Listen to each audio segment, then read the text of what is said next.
Several dark-clad men rush toward the bar at Busan Harbor, while at the same time, a white taxi pulls out from the line of cars in front of the bar.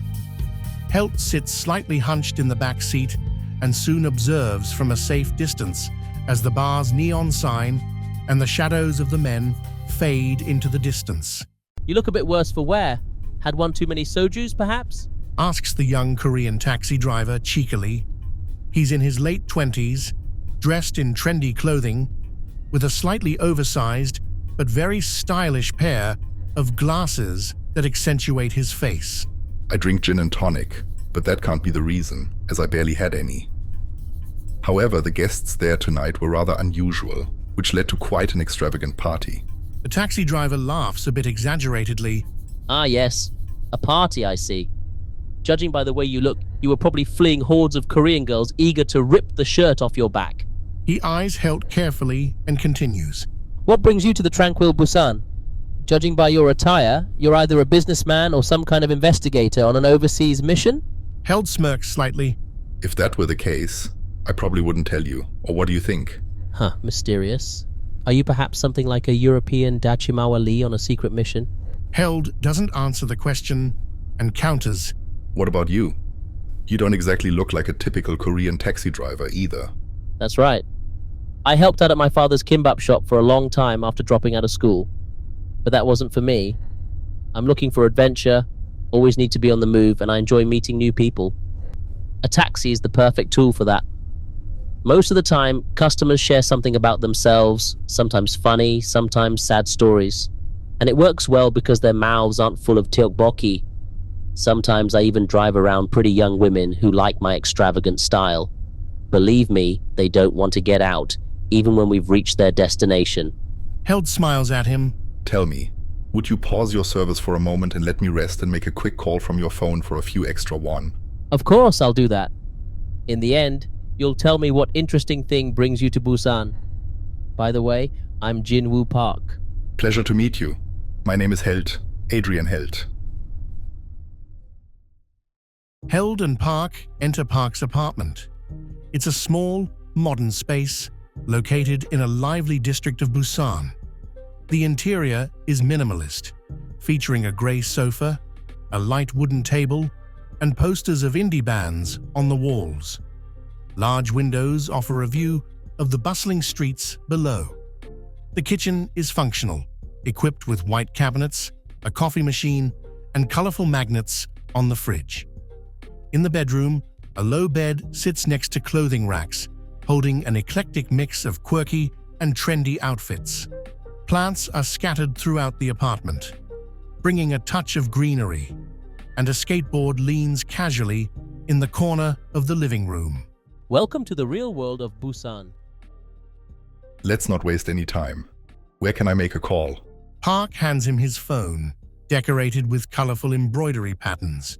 Would a strong coffee or espresso be included in the price, if it's no trouble? I'd prefer to make the call alone. Of course, no problem. I've already disappeared into the kitchen, mysterious stranger. Held takes the phone, dials a number very familiar to him, and the call is quickly answered. Trattoria Bella Vita. What can I do for you? Hello, Helt speaking. Adrian, would you like to order a pizza? No, Francesco. Listen to me. You need to take your phone over to Werner's office and hand it to him. Is this one of your spy games? Listen, I can't just leave here. The pizzeria is full of customers. Just do it, please. You know me. I wouldn't ask this of you if it weren't absolutely urgent. Francesco seems to begrudgingly agree with the plan. At least, he stops talking. Instead, the sound of footsteps and the noise of Berlin's streets can be heard in the background. A few minutes later, Werner is on the line. Helt, what are these peculiar communication methods? Hello, C. I'm certain the phone in your office has been compromised. The contact in Busan set me up. Are you all right? Well, I found it a bit unusual how often you called me to emphasize that everything was going according to plan. That seemed odd to me.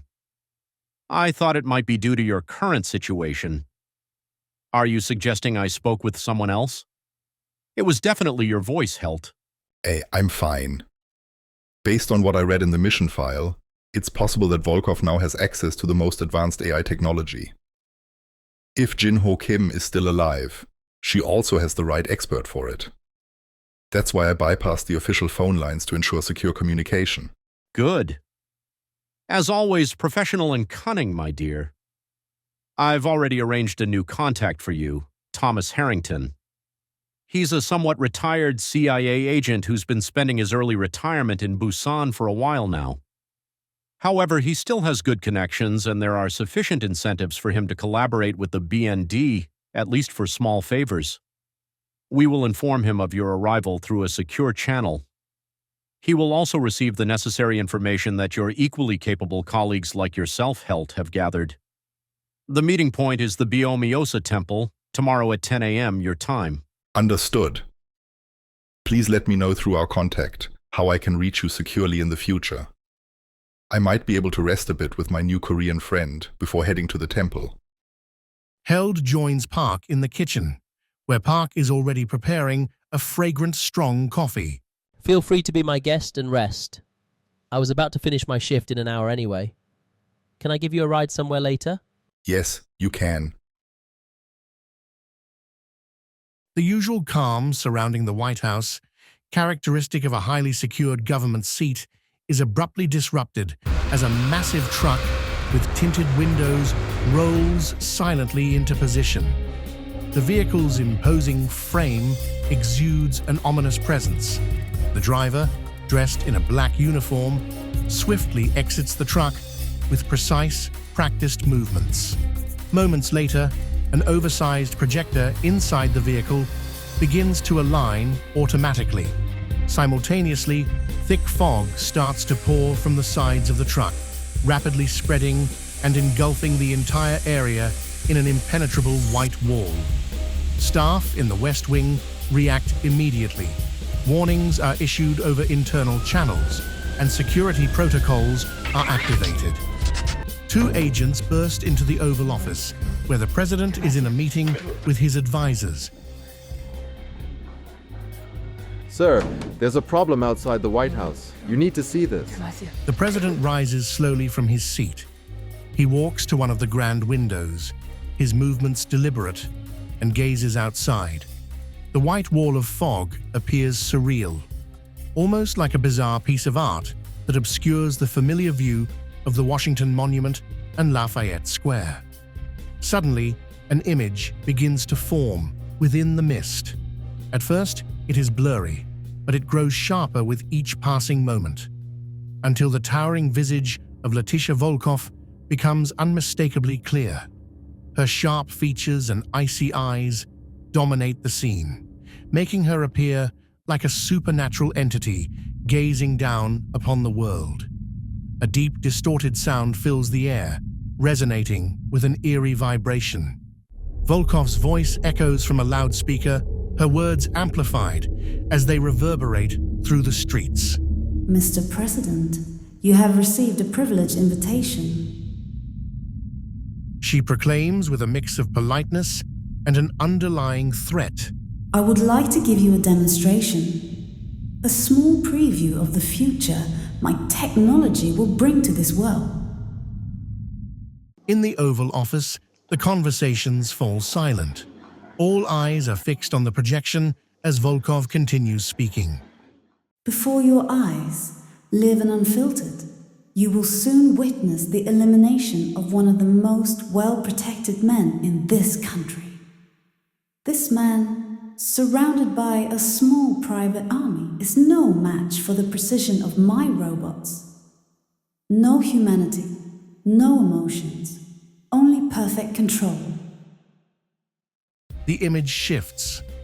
A broadcast reveals a luxurious estate surrounded by state-of-the-art security measures, barbed wire, armed mercenaries, and drones patrolling the skies. Cameras sweep the area, monitoring every angle. The defenses appear impenetrable. Then, chaos erupts. From the edges of the projection, dark figures emerge. Humanoid robots executing their assault with deadly precision. In mere seconds, they breach the defensive lines, neutralize the guards, and infiltrate the building. Their movements are deliberate, calculated, and unstoppable. The president clenches his fists, his expression tense with restrained anger. Turn it off. Immediately. But the guards who rush to the truck stand no chance of disabling the projector. The transmission continues uninterrupted. Volkov's voice returns, resonating with an unsettling mix of authority and menace. Mr. President, my technology makes no distinction between rich and poor, powerful and powerless. They are all equal before me. It is up to you whether you choose to work with me or stand against me. The image in the mist fades, and the fog wall slowly dissipates. The scene outside returns to normal, but the tension in the room lingers. The president turns to his advisors, his voice trembling with a mix of anger and despair. This is a declaration of war. But in his eyes reflects the haunting suspicion that this is a war he cannot win.